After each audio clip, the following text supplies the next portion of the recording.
వీళ్ళకి సిగ్గు లజ్జ అంటే తెలియదు,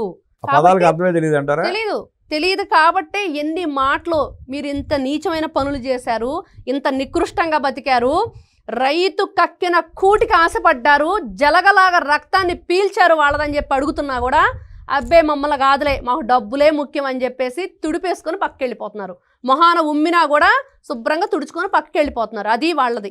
అట్లాంటి బ్యాచ్ 5 రూపాయలు ఈ పేటీఎం బ్యాచ్ మరి ఎన్ని రకాల మాటలు అంటున్నారు, ఎన్ని విధాలుగా అవహేళన చేస్తున్నారు. ఈ రోజున కూటమి ప్రభుత్వాన్ని ఎలా విడగొట్టాలి అని జనసేన ఏమంటున్నారు, వాళ్ళ జెండాలు మోస్తున్న కూలీలు మీరని చెప్పి వాళ్ళని రెచ్చగొడుతున్నారు. నారా చంద్రబాబు నాయుడు గారిని ఏమంటారు, ఆ విజన్ లేదు ఏం లేదు, ఆ పార్టీ లేకపోతే అసలు మీ పార్టీ, ఈ విధంగా కులాల కుంపట్లు పార్టీల కుంపట్లు పెడుతూ అంటే వాళ్ళ విజన్ అంటే దోచుకోవడం, దొంగతనాలు చేయడం, దోచుకునే డబ్బును లూటీ చేసి బయటికి పంపిస్తాం, ఇతర దేశాల్లో ఆస్తులు కొనుక్కోవటం వాళ్ళ విజన్. అది చంద్రబాబు నాయుడు గారి విజన్ అది కాదుగా. దానికి ఈ రోజున నిలువెత్తు నిదర్శనం తెలంగాణలో హైదరాబాద్ ఏ విధంగా వెలిగిపోతుందో అందరూ చూస్తున్నారు.